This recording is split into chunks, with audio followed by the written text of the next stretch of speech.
اور چوتھی بات، گناہوں سے باز آ جاؤ۔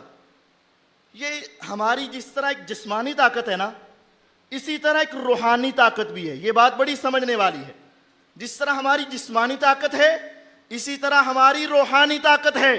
اللہ کے نبی صلی اللہ علیہ وسلم نے فرمایا تھا، ہر بندے کے ساتھ ایک شیطان ہے، اور میرے شیطان کو میرے اللہ نے میرے تابع کر دیا ہے، وہ میرے اوپر کبھی غالب نہیں آ سکتا۔ کیوں؟ اللہ کے نبی علیہ السلام کے ساتھ بھی شیطان تھا، لیکن آپ کی عبادت کی وجہ سے، آپ کی ریاضت کی وجہ سے، آپ کی بہت زیادہ اللہ کے ساتھ تعلق کی وجہ سے وہ شیطان اتنا کمزور ہو چکا تھا کہ وہ کبھی آپ کے اوپر غالب نہیں آ سکتا تھا۔ ہر انسان کے پاس ایک فرشتہ ہے، ایک شیطان ہے۔ اگر انسان کی عبادت زیادہ ہوتی ہے تو یہ انسان کی طاقت کا لیول بڑھ جاتا ہے اور شیطان کمزور ہو جاتا ہے، اور اگر انسان گناہوں کی طرف جاتا ہے تو یہ نیکیوں والا لیول کم ہوتا ہے اور شیطان طاقتور ہو جاتا ہے، اور وہ انسان کے اوپر پھر حملہ کرتا ہے اور وہ انسان کو کھینچ کر جہنم کی طرف لے جاتا ہے اور فتنوں کی طرف لے جاتا ہے۔ اب کیا ہے، اگر آپ گناہوں سے بچ جائیں، اور گناہوں میں بہت بڑے دو گناہ، ایک شرک اور ایک میوزک، یہ بات یاد رکھیں۔ یہ جو ساؤنڈ ہے نا، میوزک، یہ جو گانا ہے، گانا، یہ شیطانی آواز ہے۔ افسوس یہ ہے کہ ہر گھر میں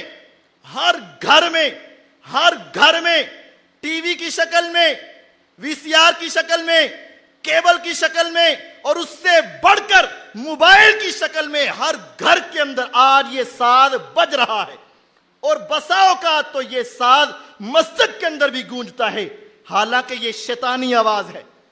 مجھے یاد آیا، پنڈی کے ایک بہت بڑے معالج ہیں، ماہر معالج، اقبال سلفی حفظہ اللہ، بزرگ عالم دین ہیں، اور وہ بہت زیادہ جنات اور جادو کا علاج کرتے ہیں۔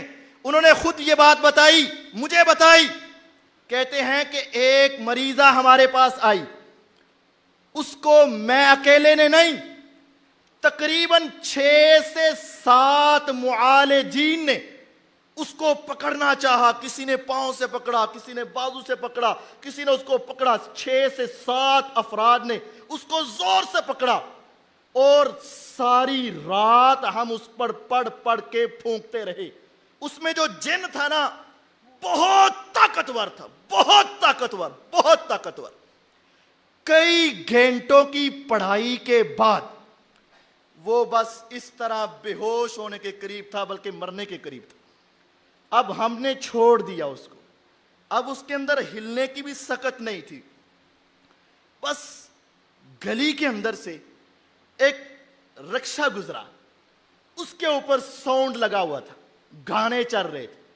جیسے ہی وہ ہماری کھڑکی کے قریب سے گزرا تو وہی مریضہ بالکل ٹھیک ہو کر بیٹھ گئی، اور اس نے ایک کو ٹانگ لگائی، وہ دور جا کے گرا۔ ہم نے پھر پکڑا، پھر اس کو ہم نے دم کیا۔ ہم نے پوچھا، ایک دم سے تیرے اندر طاقت کیسے آ گئی؟ اس نے کہا، ہاں، میرے دوستوں نے اس رکشے کی صورت میں میرے لیے مدد بھیجی تھی۔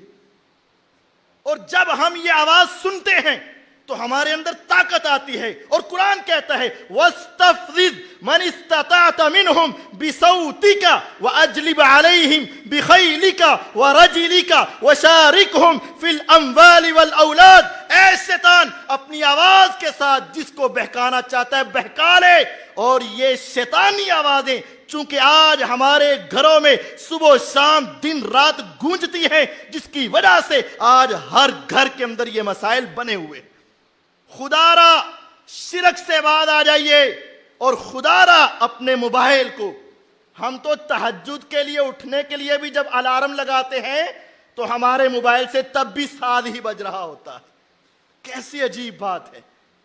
ہم نے جب بھی اپنے کال سننے کے لیے لگایا تو الارم وہ اسی طرح کا ہے جیسے ساز بج رہا ہے۔ اس سے بعد آ جائیے، گناہوں کو چھوڑیے۔ یہ چوتھا نسخہ ہے کہ جس کی وجہ سے ہمارے یہ معاملات درست ہو سکتے ہیں۔ چوتھا نسخہ یہ ہے، گناہوں سے چھوڑ